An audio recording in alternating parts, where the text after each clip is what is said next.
Everyone, this is Ganesh. Welcome back to Ganesh Jadhav Automation Studio. So today we are going to learn about the how to create the REST Assured project from the scratch. So we are going to create a project for REST Assured with an Java and with an Maven building tool. So this is how basically we are going to create our project. So what we have to do, first of all, I just need to click on this file option, and you can see guys, I'm click on this new option, and I'm just going to create the new project from the scratch. So you can see guys, I'm just opening this new option, and here I'm giving the name like rest assured with Maven with Maven Java. Okay, so this is the name basically I'm giving over here. This is a by default language I'm going to setting up, which is named as a Java, and this is the Maven is I'm going to setting up over here. And I'm just simply click on this create button. Once I'm creating this button, click on the button here. You can see I'm just opening this project in this existing window, and you can see guys, my new project is going to create over here. Now the important point over here is what kind of dependencies basically we have to add. So basically, we have to add a few more dependencies. Like for REST assured dependency, we have to add the test engine basically dependency we have to add. So what exactly I'm trying to do? Let me open the board, guys. Let me open the website for Maven repository so I can able to add the dependencies over here. Now here you can see I'm just searching the dependency for REST assured. Okay, and once I'm searching the dependency, I just need to open what, guys? I need to open this my new created project, and here I need to navigate this pom.xml file. Here I just need to add the dependencies tag so I can able to add the multiple dependency over here. When this is done, now here you can see I just need to search over here REST assured dependency, and I need to navigate this dependency. Like you can see, I'm just navigating, and I'm just picking up the latest version of the REST assured, which is named as a 5.3.0. Once I'm navigating this version, you can see guys, this is dependency we have. I just simply need to copy this dependency, and I need to paste this dependency. Once this is done, now for the testing purpose, for testing framework, we are going to add the test engine dependencies as well. So I'm going to search the test engine dependency over here. You can see this is a test engine dependency we are going to search over here. I'm going to copy this latest test engine dependency, which is named as a 7.7.1. And once this is done, here you can see I'm going to add the test engine dependency as well. Once this is done, guys, then whenever we are testing, whenever we are verifying any data in a REST API, so basically those response we will get a JSON, like JSON response by default set it over there, right guys? So we need to validate those data. So for that, what exactly we have to do, guys? We need to add the one more dependency, which is named as a JSON simple dependency we need to add.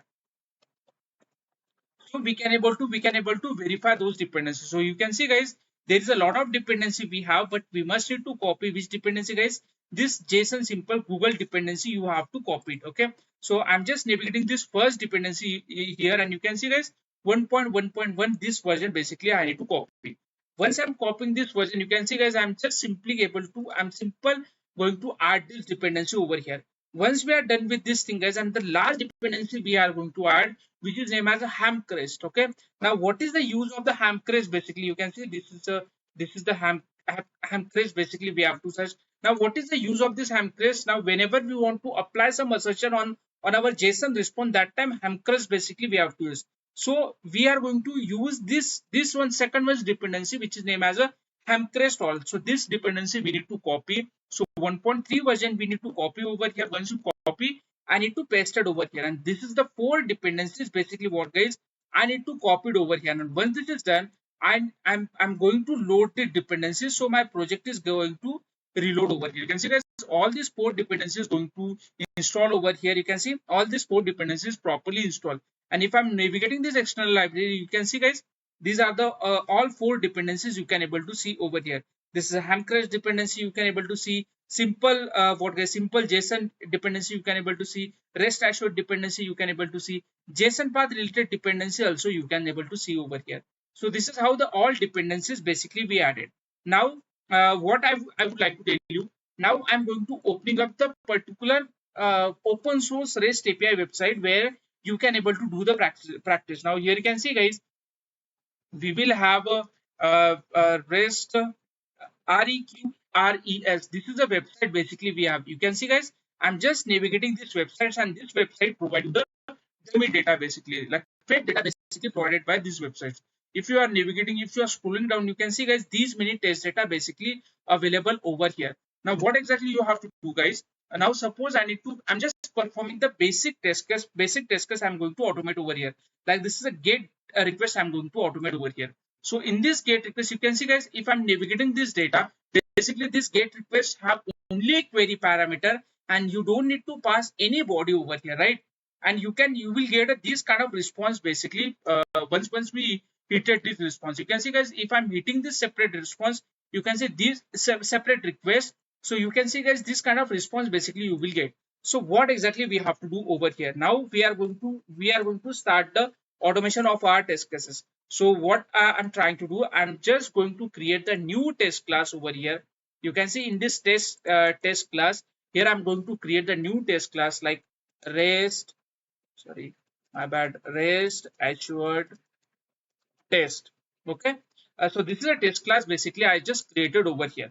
Once I'm done with this thing guys, I'm going to create the one more test, like test basically I'm going to create, and I'm giving the name of this test case like public void verify get the test. Okay, public void verify get method. So this is the test case I'm going to create in a rest assured framework. Once this is done guys, now what exactly I'm trying to do? First of all, I need to specify the particular URL, like what kind of generic URL we have. Now if you are looking at the websites, so this is a generic URL we have, reqvrs.in API. It's like, sorry, not API. This reqvrs, these are the generic URL basically we have, and later on your API is going to start. So we can define this URL as an global variable, like base URL basically we are going to define. So how basically we are going to define that part? You can see guys, at the top you can see globally I'm going to define the URL string base URL. This is URL basically I'm going to define, and you can see I'm just pasting this URL over here. Once I'm pasting this URL over here, now what exactly I'm trying to do? I just need to hit the I just need to build a request basically. So for that, what exactly we have to do, guys? I'm going to use over here rest rest assured. Okay, rest assured. Okay, rest assured. Okay, this class basically we are going to use. This is a basic class, and you can configure the what guys, you can configure your request over here. Even you can configure the request in a gherkin language. So rest assured framework by default give you the gherkin format basically. You can build up the request builder. You are building up the request without an gherkin framework as well. But this is how the rest assured basic thing you are like they are going to provide to you. Now rest assured dot given method I'm going to use, like what kind of given thing basically we are going to use over here. Now whatever response basically we have getting, those response basically we need to store. So response is interface basically provided by the rest assured framework, and you can see I'm just providing the response over here. I'm just creating the reference variable of this response. Once like rest assured dot given method we called, then we need to call the another method dot content content type. This method basically we are going to call. Now content type guys, it means whenever we are hitting any request, API request, we must need to have the content type like dot json. This request basically we need to pass. So you can see guys, we have a by default terms over here enum basically available, which is provided by the rest assured framework. So content type dot json format basically you need to pass. Once you are passing these terms, what exactly you have to do guys? Now you must need to pass the path parameter. Now why the path parameter? You can see guys, this is what we are going to call it as a, this is your query parameter basically we have, right? So this is what we are going to call it query parameter. So you must need to pass this parameter. So what exactly we have to do guys over here? We must need to pass the, like whenever we want to pass any parameter in a URL, so that time basically we have to use what path parameter we have to use. You have to use this method. And in this path parameter, suppose these are our page number, so I just need to add page number over here. Okay, I just need to pass the page number over here, and you can see guys, suppose I'm passing the two value, because here you can see by default two value is going to pass. Now you might have a question, we added over here the page, so we are going to override this part. Okay, so this is how basically we are going to pass the thing over here. So instead of page number, I'm going to use over here page only. Okay, once this is done, Then what exactly we are going to do? I'm going to use the log method dot all method. We configured the prerequisite over here. Now we are going to open the URL. So for that, what we have to do, we need to use the Vain method. So like given Vain, then this is the formula basically we have to use in a REST assured framework. Now we need to configure our URL. So I need to use dot get method we have to use. So based on that, I can able to open the URL. So whatever base URL we have, I just need to use that base URL plus whatever remaining URL we have. Now you can see this is my remaining URL we have. Okay, so this is my remaining URL we have. If I'm opening this URL, so this is my remaining URL we have. So I just need to copy from here, from this API. I'm just copying this URL over here like this, and I just need to paste it this URL in my IntelliJ idea tool. Okay, so here you can see I'm just pasting this URL over here. Okay, once I'm pasting this URL over here, now you can see this is the forward slash is already having, so I'm going to remove this forward slash over here. So API slash users and whatever query parameter we have as of now. So I'm simply use this query parameter over here like this, and is equal to whatever page number we have. I'm just passing that page number over here. So you can see this is the page number I'm just passing over here. So this is how the query parameter basically we have to configure. And I'm just providing the semicolon over here. So this is how the URL basically we are forming. Once we are done with this thing, once we hitting the particular URL based on the query parameter and based on our URL. So this is our particular endpoint basically we are going to hit.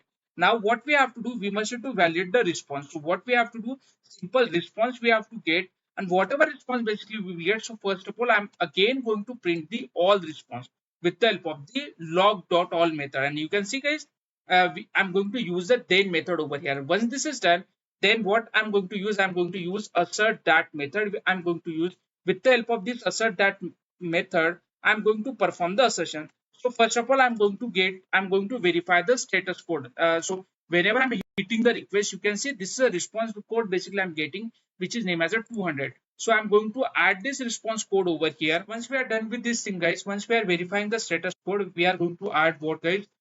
We are going to verify the body. So I'm going to use dot body method. I'm going to use, and once this is done, you can see I'm going to add the body. I'm going to verify the body over here.